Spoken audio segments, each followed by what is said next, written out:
Rosa, Luxemburg, Reform or Revolution?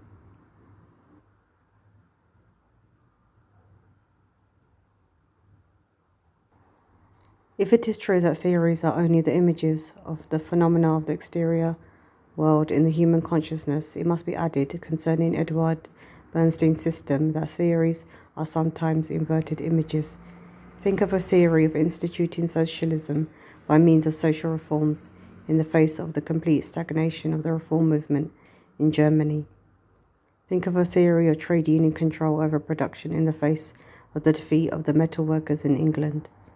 Consider the theory of winning a majority in Parliament after the revision of the Constitution of Saxony and in view of the most recent attempts against universal suffrage. However, the pivotal point in Bernstein's system is not located in his conception of the practical tasks of social democracy. It is found in his stand on the course of the objective development of capitalist society, which, in turn, is closely bound to his conception of the practical tasks of the social democracy. According to Bernstein, the general decline of capitalism seems to be increasingly improbable because, on the one hand, capitalism shows a greater capacity of adaptation, and on the other hand, capitalist production becomes more and more varied. The capacity of capitalism to adapt itself, says Bernstein, is manifested first in the disappearance of general crises resulting from the development of the credit system, employers, organizations, wider means of communication, and informational services. It shows itself secondly in the tenacity of the middle classes, which hails from the growing differentiation of the branches of production and the elevation of vast layers of the proletariat to the level of the middle class. It is furthermore proved, argues Bernstein, by the amelioration of the economic and political situation of the proletariat as a result of its trade union activity. From the theoretic stand, it is derived the following general conclusion about the practical work of the social democracy. The latter must not direct its daily activity towards the conquest of political power, but towards the betterment of the condition of the working class within the existing order. It must not expect to institute socialism as a result of a political and social crisis, but should build socialism by means of the progressive extension of social control and the general application of the principle of cooperation. Bernstein himself sees nothing new in his theories. On the contrary, he believes them to be in agreement with certain declarations of Marx and Engels. Nevertheless, it seems to us that it is difficult to deny that they are in formal contradiction with the conceptions of scientific socialism. If Bernstein's revisionism merely consisted in affirming that the march of capitalist development is slower than was thought before, he would merely be presenting an argument for adjourning the conquest of power by the proletariat, on which everybody agreed up to now. His only consequence would be slowing up of the pace of the struggle.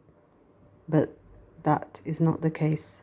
What Bernstein questions is not the rapidity of the development of capitalist society, but the march of development itself, and consequently the very possibility of a change to socialism. Socialist theory up to now declared that the point of departure for a transformation to socialism would be a general and catastrophic crisis. We must distinguish in this outlook two things: the fundamental idea and its exterior form. The fundamental idea consists of the affirmation that capitalism, as a result of its own inner contradictions, moves towards a point when it will be unbalanced, when it will simply become impossible. Were there good reasons for conceiving that juncture in the form of a catastrophic general commercial crisis?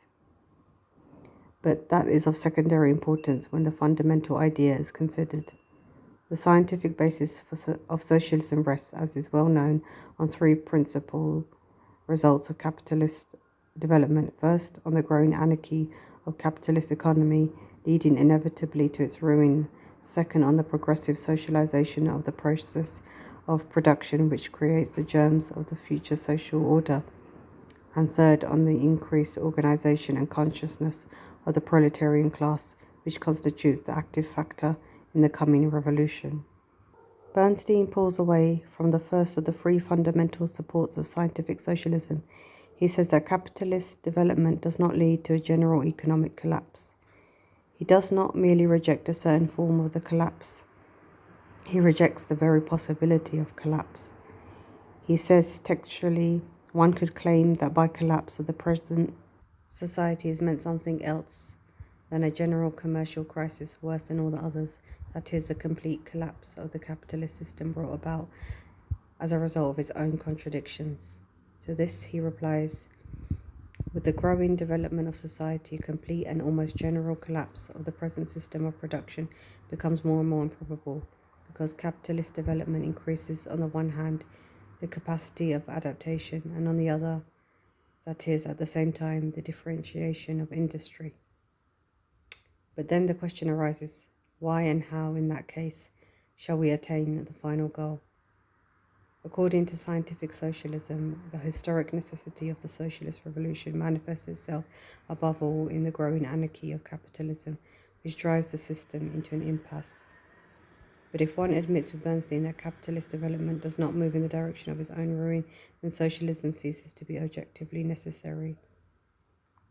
There remains the other two mainstays that the scientific explanation of socialism, which are also said to be consequences of capitalism itself, the socialization of the process of production and the growing consciousness of the proletariat. It is these two matters that Bernstein has in mind when he says, the suppression of the theory of collapse does not in any way deprive socialist doctrine of its power of persuasion. For examine closely what are all the factors enumerated by us that make for the suppression of the modification of the former crisis nothing else, in fact, than the contradictions, or even in part the germs of the socialization of production and exchange. Very little reflection is needed to understand that here. 2. We face a false conclusion, realize the importance of all the phenomena that are said by Bernstein to be the means of capitalist adaptation, cartels, the credit system, the development of means of communication, the amelioration of the situation of the working class, etc. Obviously, in that they suppress or at least attenuate the internal contradictions of capitalist economy and stop the development or the aggravation of these contradictions. Thus, the suppression of crises can only mean the suppression of the antagonism between production and exchange on the capitalist base, the amelioration of the situation of the working class, or the penetration of certain fractions of the class into the middle layers can only mean the attenuation of the antagonism between capital and labour. But if the mentioned factors suppress the capitalist contradictions and consequently save the system from ruin, if they enable capitalism to maintain itself, and that is why Bernstein calls them means of adaptation, how can cartels, the credit system, trade unions, etc., be at the same time the conditions or even part the germs of socialism? Obviously, only in the sense that they express most clearly the social character of production. But by presenting in its capitalist form the same factors render superfluous inversely in the same measure the transformation of the socialized production into socialist production, into socialist production. That is why they can be the germs or conditions of a socialist order only in a theoretic sense and not in a historic sense. They are the phenomena which, in the light of our conception of socialism, we know to be related to socialism, but which in fact which in fact not only do not lead to a socialist revolution, but render it, on the contrary, superfluous. There remains one force for making socialism the class consciousness of the proletariat, but it too is in the given case not the simple intellectual reflection of the growing contradictions of capitalism and its approaching decline. It is now no more than an ideal whose force of persuasion rests only on the perfection attributed to it. We have here, in brief, the explanation of the socialist program by means of pure reason. We have here, to use simpler language, an idealist explanation of socialism, the objective necessity of socialism, the explanation of socialism as the result of the material development of society falls to the ground. Revisionist theory thus places itself in a dilemma. Either the socialist transformation is, as was admitted up to now, the consequence of the internal contradictions of capitalism, and with the growth of capitalism will develop its inner contradictions, resulting inevitably at some point in its collapse. In that case, the means of adaptation are ineffective and the fear of collapse is correct, or the means of adaptation will really stop the collapse of the capitalist system and thereby enable capitalism to maintain itself by suppressing its own contradictions. In that case, socialism ceases to be a historic necessity. It then becomes anything you want to call it, but it is no longer the result of the material development of society. The dilemma leads to another. Either revisionism is correct in its position on the course of capitalist development, and therefore the socialist transformation of society is only a utopia, or socialism is not a utopia, and the theory of means of adaptation is false. That is the question in a nutshell. According to Bernstein, the credit system, the perfected means of communication, and the new capitalist combines are the important factors that forward the adaptation of capitalist economy. Credit has diverse applications in capitalism. Its two most important functions are to extend production and to facilitate exchange.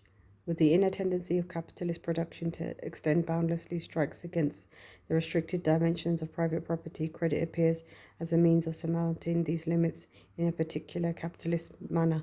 Credit, through shareholding, combines in one magnitude of capital a large number of individual capitals. It makes available to each capitalist the use of other capitalist money in the form of industrial credit. As commercial credit accelerates the exchange of commodities and therefore the return of capital into production, and thus aids the entire cycle of the process of production. The manner in which these two principal functions of credit influence the formation of crises is quite obvious. If it is true that crises appear as a result of the contradiction existing between the capacity of extension, the tendency of production to increase, and the restricted consumption capacity of the market, credit is precisely in view of what was stated above the specific means that makes this contradiction break out as often as possible. To begin with, it increasingly disproportionately the capacity it increases disproportionately the capacity of the extension of production and thus constitutes an inner motive force that is constantly pushing production to exceed the limits of the market. But credit strikes from two sides. After having, as a factor of the process of production, provoked overproduction, credit as a factor of exchange destroys during the crisis the very productive force it itself created. At the first symptom of the crisis, credit melts away. Yet abandons exchange rate would still be found indispensable and appearing instead ineffective and useless. Where some exchange still continues, it reduces to a minimum the consumption capacity of the market. Besides having these two principal results, credit also influences the formation of crises in the following ways. It constitutes the technical means of making available to an entrepreneur the capital of other owners. It stimulates at the same time the bold and unscrupulous utilization of the property of others. That is, it leads to speculation. Credit not only aggravates the crisis in its capacity as a disassembled means of exchange, it also helps to bring and extend the crisis by transforming all exchange into an extremely complex and artificial mechanism that, having a minimum of metallic money as its real base, is easily disarranged at the slightest occasion. We see that credit, instead of being an instrument for the suppression of or the attenuation of crisis, is on the contrary a particularly mighty instrument for the formation of crisis. It cannot be anything else. Credit eliminates the remaining rigidity of capitalist relationships. It introduces everywhere the greatest elasticity possible. It renders all capitalist forces extensible, relative, and mutually sensitive to the highest degree. Doing this, it facilitates and aggravates crises, which are nothing more or less than the periodic collisions of the contradictory forces of capitalist economy.